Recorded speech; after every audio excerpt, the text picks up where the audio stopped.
Hej allihopa! I den här video ska vi prata om svensk grammatik। मतलब दोस्तों आज हम बात करने वाले हैं स्वीडिश ग्रामर की यानी व्याकरण की। तो सबसे पहले आइए जानते हैं भाषा भेद यानी पार्ट्स ऑफ स्पीच, जिसे हम स्वीडिश में ordklasser कहते हैं। यह मुख्य तौर पे 9 होते हैं, पर आपको इनकी कई और उपश्रेणी यानी सब क्लासेस भी मिलेंगी। तो ordklass i svenskan är substantiv, verb, adjektiv, pronomen, adverb, preposition, räkneord, interjektion. Men idag kommer vi prata om substantiv och kommer att förstå det bättre.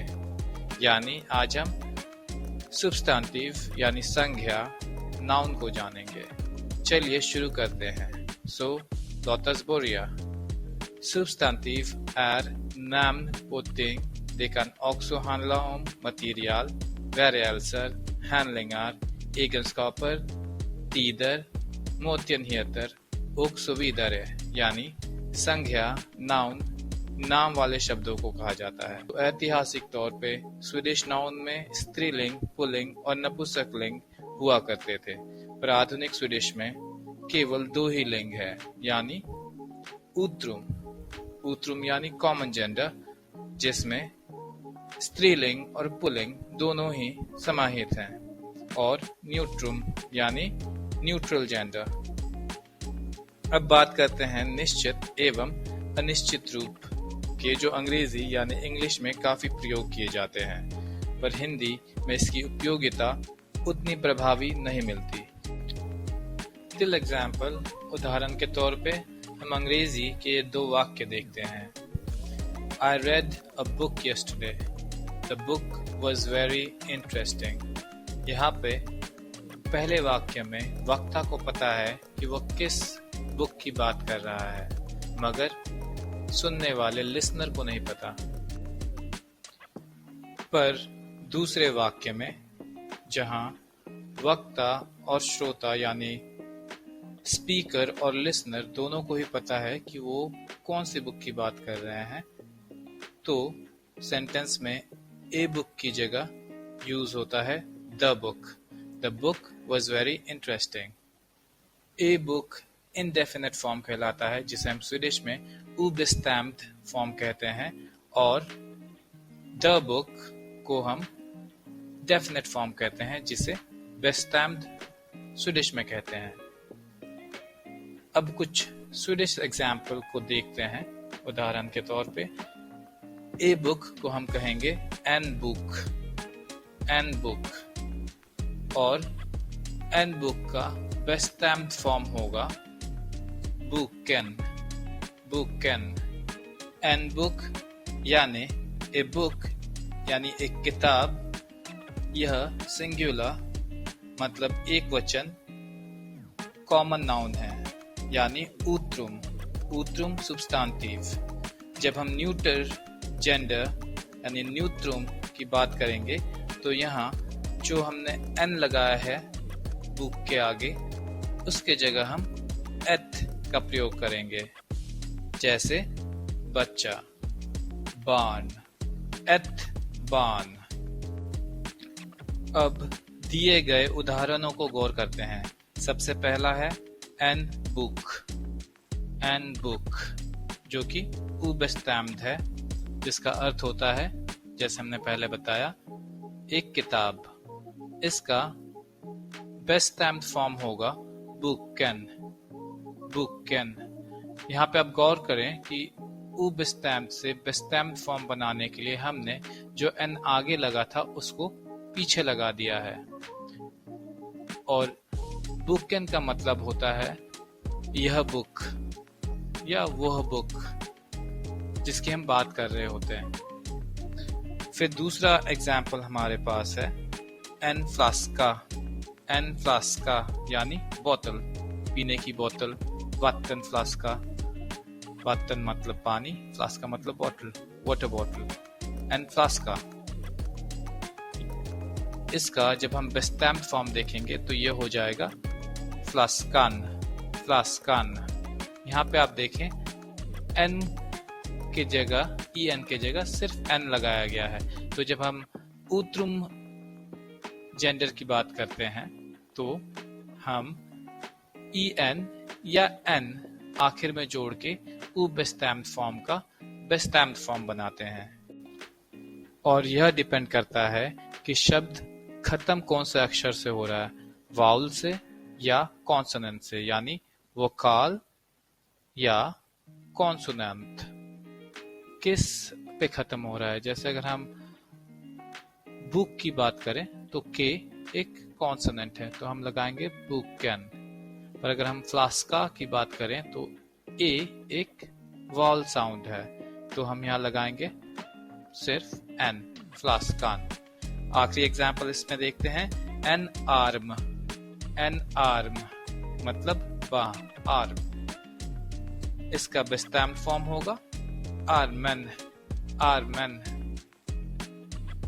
अब कुछ न्यूटर जेंडर वाले न्यूट्रुम पे गौर करते हैं, जैसे एथ बार्न यानी एक बच्चा। इसका बेस्टैम्ड फॉर्म होगा बानेट।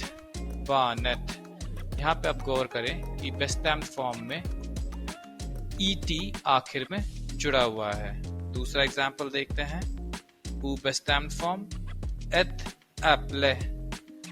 एप्ले मतलब एक एप्पल, एक सेव। इसका बेस्टैम्ड फॉर्म होगा एप्लेट। आखिरी एग्जाम्पल एथ museum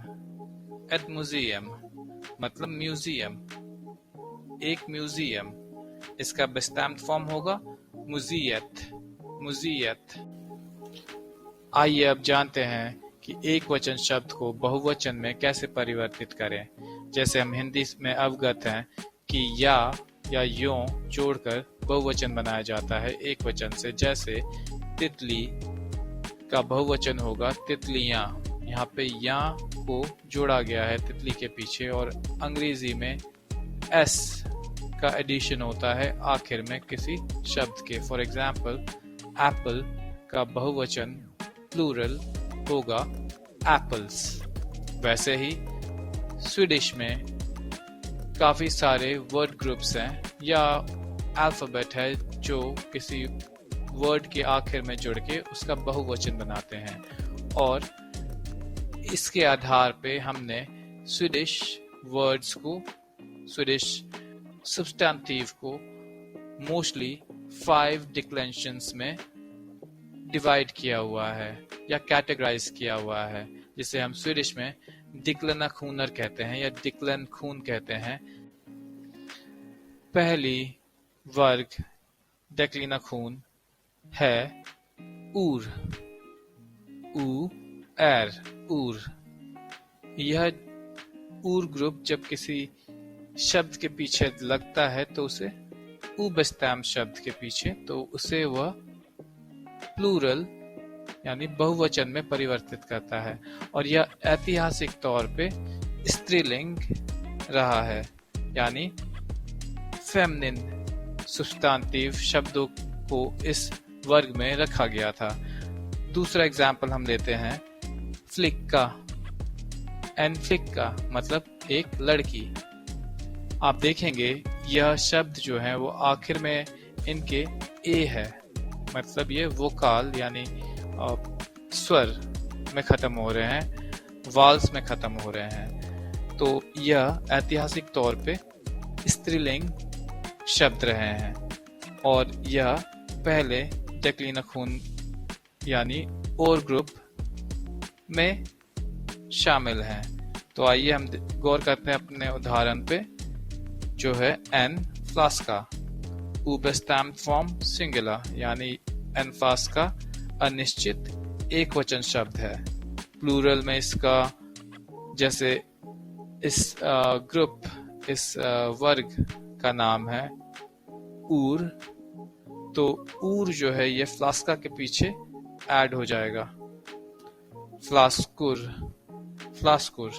and फ्लास्का, बेस्टैम्ड singular, बेस्टैम्ड plural form होगा फ्लास्कुर। अब जैसे हमने जाना था पहले कि उ बेस्टैम्ड का बेस्टैम्ड फॉर्म होता है, वैसे ही एन फ्लास्का का बेस्टैम्ड फॉर्म होगा फ्लास्कान और बेस्टैम्ड प्लूरल फॉर्म होगा फ्लास्कुना। यहाँ पे गौर करें कि जो अक्षर मोटे यानी बोल्ड किए हुए हैं वो इनमें ऐड हुए हैं, तो इन्हें गौर करें और गौर से देखें कि किस फॉर्म में कौन से अक्षर ऐड हुए हैं और किस तरीके से हुए हैं। दूसरा डिक्लेंशन या डेक्लिनाखून ग्रुप है आर। आर आ एर से बना है। एग्जाम्पल के तौर पे हम शब्द लेते हैं एन स्टूल। स्टूल का मतलब होता है चेयर, कुर्सी, में जिसका प्लूरल फॉर्म होगा स्टूलार, स्टूलार। बेस्टैम्ड सिंगुलर फॉर्म है स्टूलन, स्टूलन, और इसका बेस्टैम्ड प्लूरल फॉर्म है स्टूलना, स्टूलना। यह डिक्लेंशन मोस्टली मेल जेंडर यानी पुलिंग के लिए बनाया गया था, यानी ऊत्रुम। तीसरा डिक्लेंशन है या डिक्लिनाखून है एर। ई एर, एर। इसमें ऊत्रुम और कुछ न्यूत्रुम शब्द शामिल हैं। For example एनसाक। एनसाक का मतलब होता है सामान, थिंग। इसका उ बेस्टैम्ड प्लूरल फॉर्म होगा साक्कर, साक्कर। बेस्टैम्ड सिंगुलर होगा साक्केन, साक्केन। बेस्टैम्ड प्लूरल होगा साक्केना, साक्केना। चौथा ग्रुप है एन। एन डिक्लेंशन या एन डिक्लेनाखूनर। यह मोस्टली न्यूटर जेंडर यानी न्यूट्रुम के लिए प्रयोग में लाया जाता है। फॉर एग्जाम्पल उ बेस्टैम्ड सिंगुलर उदाहरण के तौर पे होगा एत याता। याता का मतलब होता है दिल, हार्ट, जो शायद सबका भी धक धक जरूर कर रहा है जो सुन रहे हैं, और एक्साइटेड भी होंगे शायद स्वीडिश एक नई इंटरेस्टिंग लैंग्वेज को सीखने के लिए। इसका प्लूरल उ बेस्टैम्ड फॉर्म होगा यातान, यातान। बेस्टैम्ड सिंगुलर फॉर्म होगा यातात, यातात, और प्लूरल फॉर्म होगा यातना, यातना। अब आइए देखते हैं आखिरी वर्ग डिक्लेनाखून, डिक्लेंशन को, जिसमें किसी भी तरह का कोई शब्द या अक्षर शब्द के पीछे ऐड नहीं होगा उसे प्लूरल बनाने के लिए। फॉर एग्जाम्पल एन बोगरे, एन बोगरे यानी अ बेकर, जो बेक करता है यानी केक बनाता है, मफिन्स बनाता है, बोगरे। और इसका प्लूरल उ बेस्टैम्ड फॉर्म सेम रहेगा बिना किसी चेंज के, बोगरे।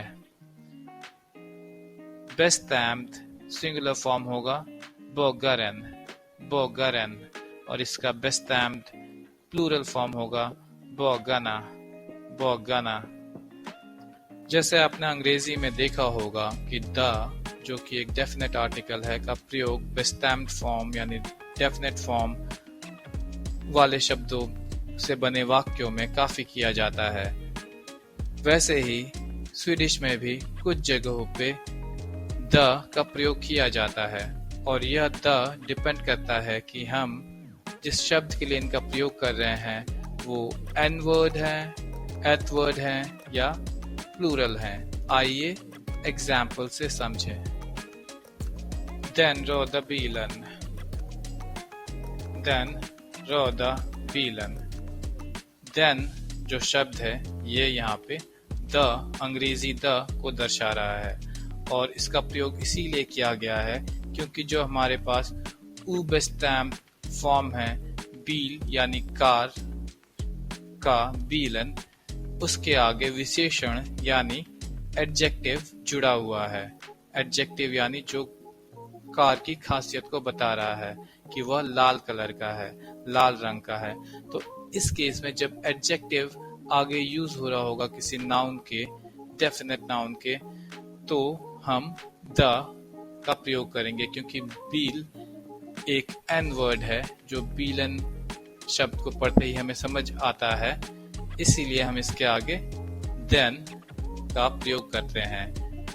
दूसरा एग्जाम्पल देखते हैं, दियत गामला हुसत, क्योंकि यह एक एथ वर्ड है हुस, इसीलिए इसके आगे द दियत के रूप में आता है, दियत गामला हुसत। आखिरी सेंटेंस है डॉम फैम हुंदना, डॉम फैम हुंदना। आप देखेंगे कि यह एक प्लूरल शब्द है। हुंद का मतलब होता है डॉग, कुत्ता।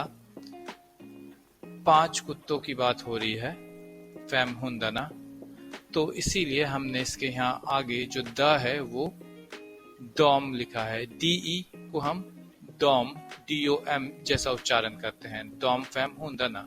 दोस्तों, अगर आज की वीडियो आपको इन्फॉर्मेटिव और रोचक लगी हो तो लाइक, शेयर, सब्सक्राइब करना ना भूलें। फिर मिलते हैं अगले वीडियो में, तब तक अपना ख्याल रखें। VCS हेदो।